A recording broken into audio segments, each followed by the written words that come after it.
Engkau Allah Immanuel, Allah yang menyertai kami senantiasa. Sungguh kami bersyukur kami punya Allah yang Immanuel, Allah yang menyertai kami, Allah yang mengasihi kami, Allah yang memelihara kami. Kami bersyukur ya Bapa di surga. Oleh karena pemeliharaan-Mu jugalah Tuhan, kalau sampai saat ini kami tetap ada sebagaimana kami ada, dan kami masih tetap dapat beribadah menyembah Engkau. Terima kasih Bapa, terima kasih. Kami bersyukur ya Bapa di sorga, sepanjang tahun ini, dari awal tahun kami jalani hari-hari, kami boleh memasuki hari-hari terakhir di akhir tahun ini. Kami bersyukur karena Tuhan senantiasa menyertai dan memimpin kami. Di hadapan-Mu ya Bapa di sorga saat ini, kami kembali menyerahkan diri kepada Tuhan. Dengan segala kerendahan hati kami saat ini, kami mau kembali menerima firman Tuhan. Ya Bapa, berfirmanlah pada kami, pakai hamba-Mu yang Tuhan terpercayakan untuk memberikan firman-Mu, dan segala keberadaannya, biar Roh Kudus yang lengkapi dan kuat kuasa dan kesempurnaan, supaya setiap kata yang diucapkan sungguh itulah yang Tuhan mau sampaikan kepada kami, dan kuasai semua kami yang mendengarkan, baik yang ada di gereja ini juga yang ada di rumah. Ya sungguh Tuhan, firman Tuhan selalu memberikan kekuatan dan pengharapan kepada kami dan meneguhkan iman kami. Terima kasih Tuhan Yesus, terima kasih. Kami serahkan waktu ini sepenuhnya dalam kuasa Tuhan. Dalam nama Tuhan Yesus kami berdoa bersyukur. Amin. Ya saudara, selamat pagi. Ya, kita bersyukur pada Tuhan untuk ibadah-ibadah yang masih kita boleh laksanakan. Kita masih boleh bertemu dalam ibadah di gereja, saudara ya. Ya, sebentar lagi kita sudah akan tinggalkan tahun 2020, saudara ya. Saya kira tahun ini satu tahun yang membuat kita mengalami banyak hal-hal baru, ya, banyak hal-hal yang sebelumnya ya tidak pernah terpikirkan, saudara ya. Awal-awal kita mungkin merasa begitu tidak terbiasa, begitu kagok ya saudara. Tapi karena sudah jalani cukup lama, akhirnya kayaknya sudah tidak lagi merasakan terlalu mengganggu, saudara ya. Khususnya untuk sesuatu yang menutupi hidung dan mulut kita, saudara. Ya, waktu awal-awal saya khotbah dengan masker agak kesulitan, saudara. Tapi karena sudah terbiasa, jadi merasa sudah tidak terlalu ada kesulitan. Saudara yang sekasih Tuhan Yesus Kristus, ya, minggu ini kita sudah masuk Advent yang ketiga ya, minggu penantian yang ketiga, karena sebentar lagi kita memang akan merayakan Natal. Penantian kita akan kedatangan Tuhan.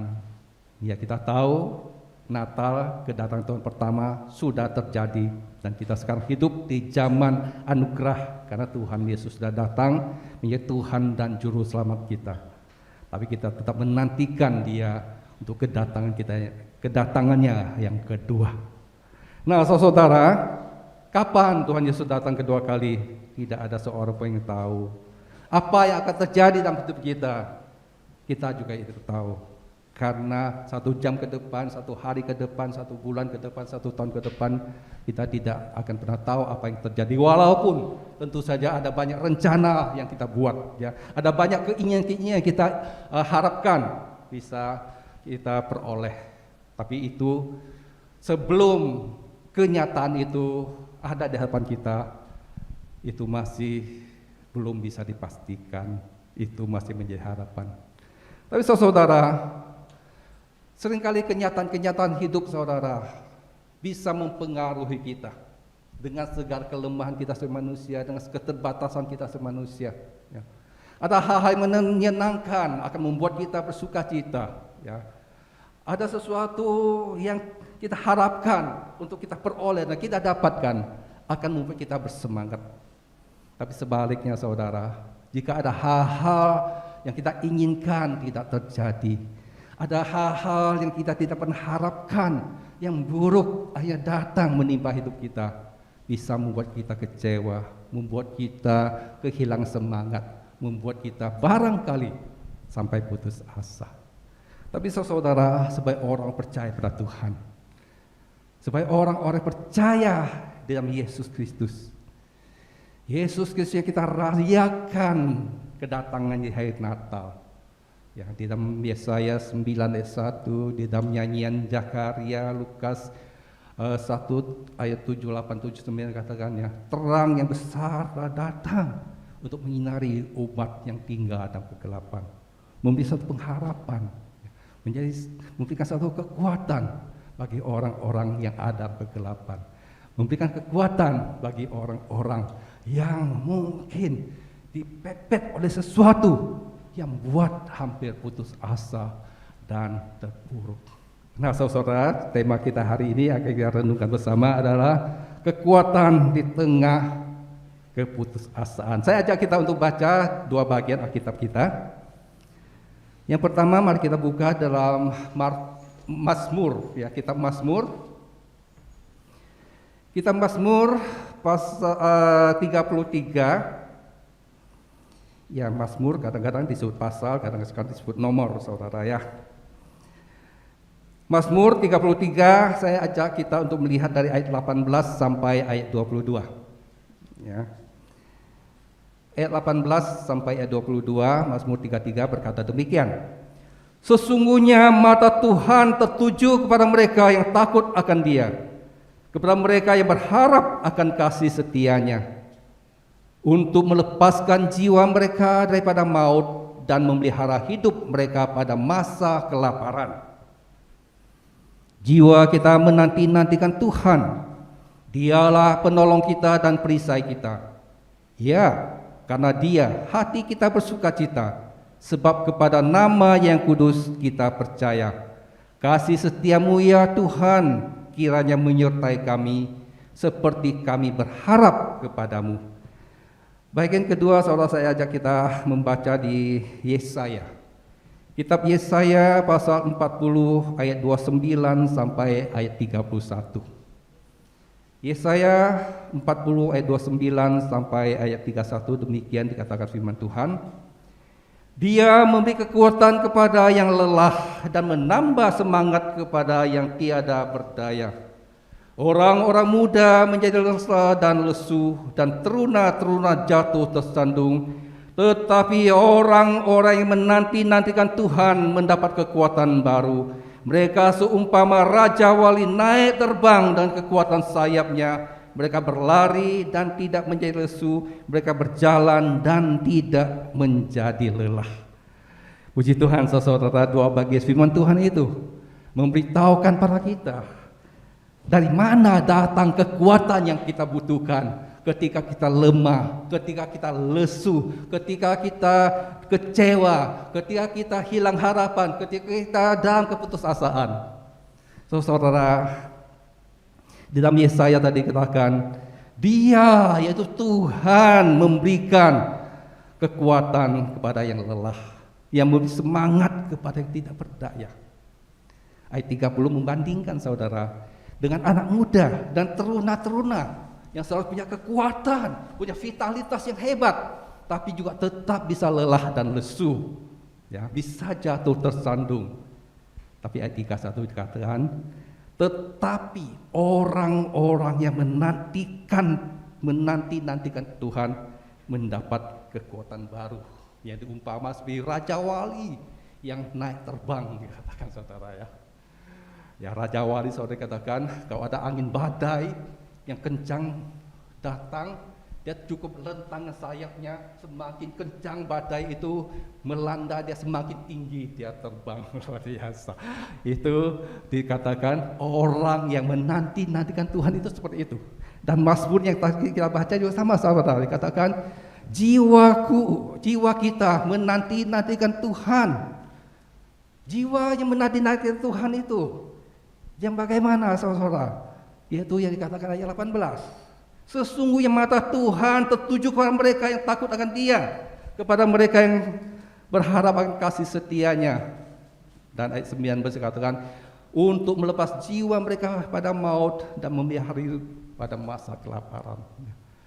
Saudara yang saya katakan Yesus Kristus, kalau kita lihat firman Tuhan yang kita baca tadi, kekuatan yang kita butuhkan, ya, dan kelemahan kita, kekuatan yang kita butuhkan yang bisa mengangkat kita ketika kita tersungkur dalam kekecewaan, dalam keputusasaan, tapi belum sampai tergeletak tidak berdaya, saudara ya. Kekuatan itu adalah terletak di dalam menanti-nantikan Tuhan. Yang menanti-nantikan Tuhan ada kekuatan. Kekuatan untuk menghadapi badai, kekuatan untuk menghadapi kelelahan, kekuatan untuk menghadapi banyak hal yang membuat kita bisa letih lesu, saudara. Nah, kenapa saudara orang yang menanti-nantikan Tuhan ada kekuatan seperti itu? Setelah saya merenungkan dan mencari tahu jawaban yang saya tertanyakan untuk saya sendiri, saudara, rupanya kata menanti-nantikan Tuhan itu mengandung 3 makna di dalamnya. Ada 3 unsur yang memang bisa membuat kita memberikan kita kekuatan. Supaya orang yang menanti-nantikan Tuhan, apalagi kata Mazmur tadi, jiwa yang menanti-nantikan Tuhan. Satu kesungguhan kita, satu inti hidup kita yang menantikan Tuhan. Yang pertama itu, saudara, menanti-nantikan Tuhan mengandung pengertian ada satu kesungguhan percaya kepada Tuhan, percaya sepenuhnya kepada Tuhan, percaya dengan segenap hidup kita kepada Tuhan. Itu yang menanti-nantikan Tuhan, saudara. Saudara yang kasih Tuhan Yesus Kristus, kita bisa saya percaya pada Tuhan, tapi apakah betul-betul sudah sepenuhnya, sudah sesungguh-sungguhnya, atau hanya baru kulit luarnya saja, atau hanya kelihatannya saja? Dan untuk pertanyaan itu bisa jawab hanya masing-masing. Ya. Kita tidak bisa saling menilai, wah kalau dia itu sungguh-sungguh, kalau ini dia kurang sungguh-sungguh. Ya. Hanya Tuhan yang bisa menilai, dan saudara sendiri yang bisa tahu apakah sungguh-sungguh atau tidak. Kalau kita paling hanya bisa melihat dari luar, wah kalau dia rajin ke gereja, kalau dia bertanggung jawab dalam pelayanan dan macam-macam, kelihatan sebagai sungguh-sungguh. Tapi ya barangkali itu juga hanya kamuflase, saudara ya. Tapi karena memang kita hanya bisa melihat dari luarnya, kita tidak tahu dalam hatinya. Karena itu kesungguhan masing-masing kita percaya Tuhan, hanya kita dan Tuhan yang tahu. Tapi sebenarnya ada efeknya untuk orang seperti itu. Kalau orang yang sungguh-sungguh percaya kepada Tuhan, senantiasa ada kekuatan untuk dia. Ya. Saudara yang kasih Tuhan Yesus Kristus, orang yang sungguh-sungguh percaya kepada Tuhan, ya, seperti Mazmur katakan, yakin, ya, karena mata Tuhan yang tertuju kepada dia. Wah, luar biasa, saudara ya. Kalau kita baca di dalam Mazmur 33 keseluruhan, saudara, itu memang satu Mazmur pujian Daud kepada Tuhan yang luar biasa. Di ayat di atas, saudara yang katakan Tuhan melihat semua orang. Ya. Tuhan melihat semua orang. Tapi ayat 18 katakan, mata Tuhan itu tertuju hanya kepada orang-orang yang benar dan yang berharap kepada Tuhan. Artinya apa, saudara? Tuhan memperhatikan setiap kita. Tuhan menaruh perhatian kepada orang-orang percaya. Karena itu Tuhan tahu seberapa kesungguhan kita percaya kepada Tuhan. Dan kesungguhan kita percaya kepada Tuhan artinya ada satu penyerahan kepada Tuhan. Tahu kalau Tuhan itu ada penolong. Tahu kalau Tuhan itu perisai. Yang dikatakan juga di ayat 20 tadi ya. Jiwa kita menanti-nantikan Tuhan. Dialah penolongku, dialah perisaiku. Ya saudara, dalam kehidupan kita sebagai manusia yang terbatas dan lemah. Kita begitu sering ya hanya dibatasi oleh apa yang kita bisa lihat. Hal-hal jasmania, kenyataan-kenyataan yang bisa kita lihat dengan mata jasmania itu. Dan di luar itu kita sudah tidak tahu bagaimana. Dan apa yang terjadi yang nyata di depan kita, itu yang seringkali menentukan bagaimana keadaan kita.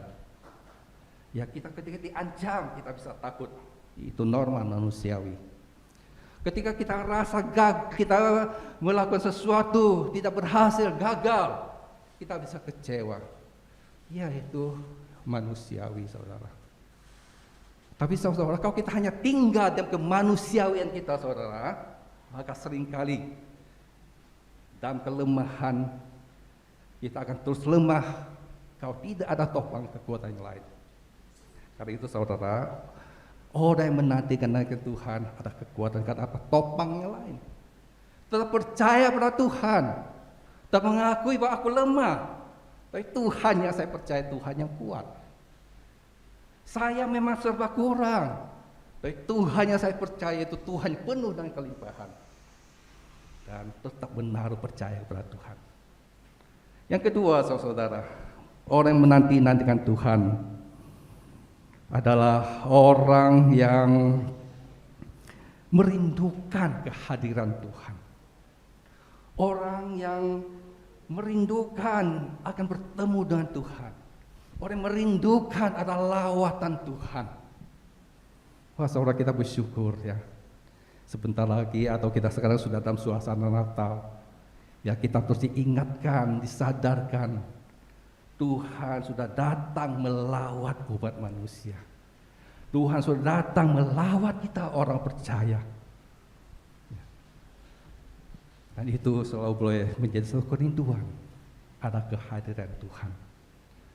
Merindukan Tuhan yang agung, yang mulia, yang mau merendahkan diri menjumpai kita, dan kita rindu untuk selalu dekat dengan Dia.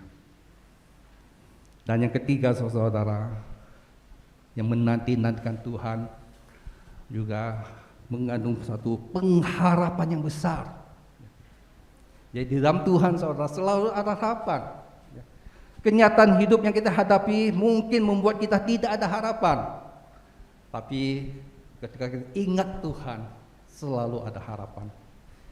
Saudara, kalau selama kita masih ada harapan, saya percaya dan saya juga yakin kita semua tahu, pasti tidak akan pernah kehilangan harapan, tidak akan pernah putus asa. Betul ya? Kan putus asa, kehilangan harapan artinya yang sudah tidak ada yang diharapkan lagi, tidak sesuatu yang bisa diharapkan lagi, ya hilang harapan, hilang, terjadi putus asa ya. Tapi selama masih ada harapan, apalagi harapan itu begitu besar, kita yakini akan kita peroleh, maka selalu memberikan kekuatan, selalu memberikan semangat kepada kita. Betul ya? Saudara, beberapa hari lalu saya ada janji dengan rekan ya untuk pergi satu tempat. Ya, kita janji hari Jumat lalu kalau nggak salah ya, akan mengunjungi satu tempat, janji jam 9 pagi. Dan saya tahu sih, saya janji dengan seseorang, dan orang itu biasa itu pasti memang telat, saudara ya, jarang tepat waktu. Kalau ada hal-hal apalagi yang memang dianggap nggak terlalu penting berkaitan dengan waktu gitu, saudara ya. Kemudian saya bersyukur kalau saya punya kebiasaan itu, kalau sudah janji selalu waktu menjadi satu perhatian saya yang khusus gitu ya. Kalau janji jam 9, ya jam 9 kalau bisa udah harus dilakukan gitu. Kalau saya janji jam 9, paling itu ya paling telat jam 9 itu sudah harus ada. Dan lebih sering sebelumnya. Sebelum 10 menit, 15 menit biasa saya akan siap lebih dahulu. Kalau ada hal penting bisa setengah jam, 1 jam, harus siap lebih dahulu. Ya itu kebiasaan saya, saudara ya. Kalau janji sama seseorang, kemudian kalau dia jam yang dijanjikan belum datang, kadang-kadang juga ada satu kelemahan saya, kalau sudah lewat 15 menit, kadang-kadang saya sudah merasa gelisah, sudah merasa kesel, ya. Kan memang kalau tidak tahu penting-penting banget, ya lewat 5 menit lagi atau sampai setengah jam itu udah, karena kan bisa saya tinggalkan gitu ya. Tapi kemarin waktu saya janji jam 9, saya tunggu 15 menit belum muncul, setengah jam belum muncul. Sebenarnya dalam hati saya sudah siap-siap nih. Kalau setengah jam lewat 5 menit lagi kalau mereka datang, kayaknya saya udah batalin aja deh, nggak usah ikut lah gitu ya. Tapi saya pikir nggak apa-apalah ya, ini bukan sesuatu yang penting banget ya. Saya tetap menunggu dengan sabar. Nah, kenapa bisa begitu saudara? Karena memang walaupun saya tahu orang yang berjanji itu sering tahu dia telat, tapi memang kalau udah janji walaupun telat dia pasti akan tepati. Ya. Artinya apa? Dia tetap seorang yang masih bisa dipercaya akan omongannya. Apalagi dia sudah kasih tahu, sudah siap-siap juga untuk jalan gitu. Kemudian saudara, kalau memang saya pikir ya ada baiknya saya ikut mereka bersama-sama untuk melakukan kegiatan itu. Maka saya sabar untuk menanti. Kemudian jam 10 mereka baru muncul, saudara. Nah, saudara, menanti, ya, kita tetap bisa menanti. Dan saudara, karena apa? Karena kita percaya yang kita nanti itu pasti akan menikmati apa yang dikatakan. Yang kita nanti itu kita tahu dapat dipercaya. Yang kita nantikan akan mewujudkan harapan kita. Maka kita akan terus bisa menanti. Dan saudara, kita bersyukur pada Tuhan, firman Tuhan katakan, orang yang menanti-nantikan Tuhan akan mendapat kekuatan baru, akan mendapat semangat baru, akan mengubah keadaan letih lesu, akan mengubah keadaan yang serba tak menentu, tetap dengan satu pengharapan, ada kekuatan. Saudara, saya kira kita hidup zaman ini, kita perlu kekuatan seperti itu. Ya mungkin tahun 2020 ini satu pengalaman masing-masing kita yang juga menguji kesabaran kita untuk menanti Tuhan, menguji kekuatan kita, bagaimana kita menghadapi berbagai hal yang mungkin kalau tidak membuat kita kesulitan juga merepotkan begitu saudara ya. Tapi seberapa kita sudah jalani hari-hari kita dan kita tetap ada kekuatan. Saya tak tahu sebentar lagi kita lewat tahun 2020, kita akan masuk tahun 2021.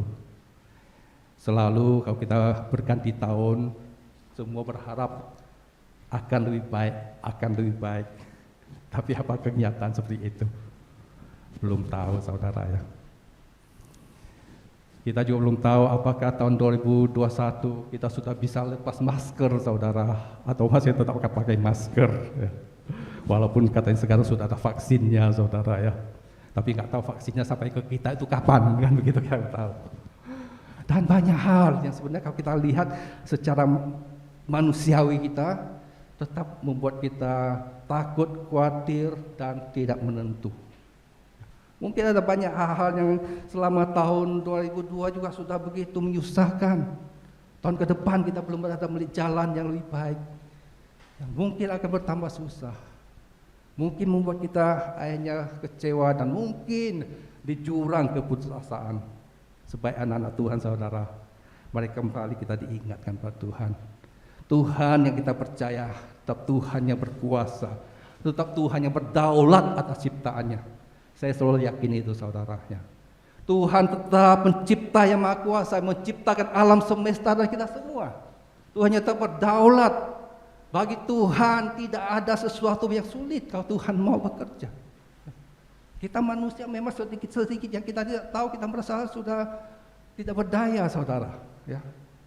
Tapi kita perlu yakin, bagi Tuhan tidak ada yang mustahil. Cara Tuhan juga ajaib. Beberapa waktu lalu ya saudara, saya bertemu dengan seorang ibu, itu sebenarnya tidak direncanakan dari awal, saudara ya. Waktu kita berkunjung, kemudian karena rumahnya bersebelahan dengan jemaat yang kami kunjungi, kemudian rekan yang sama-sama berkunjung itu katanya, ya rumah yang dia pernah kenal, yang dia pernah ajak untuk mengerjakan sesuatu, dia kasih tahu alamatnya di sebelah rumah yang kita kunjungi, saudara ya. Kemudian kita datang ke sana, ketemu seorang ibu yaitu mertua dari orang yang rekan saya pernah minta dia bantu kerjakan sesuatu. Waktu kita datang, dia sambut dengan senang dan dia bercerita. Ya. Dia tahu kita dari gereja. Dia kata, oh saya juga gereja. Kemudian dia bercerita, saudara ya, tanpa kita minta. Saya sudah 15 tahun dan percaya Tuhan. Kemudian mulai cerita sedikit bagaimana dia percaya Tuhan. Kemudian dia cerita lebih banyak tentang bagaimana dia bisa tinggal di rumah yang sekarang dia tinggal. Ya. Dia katakan dia mengaku dirinya miskin, tidak ada apa-apa. Ada anak perempuan dan mantu juga sama-sama.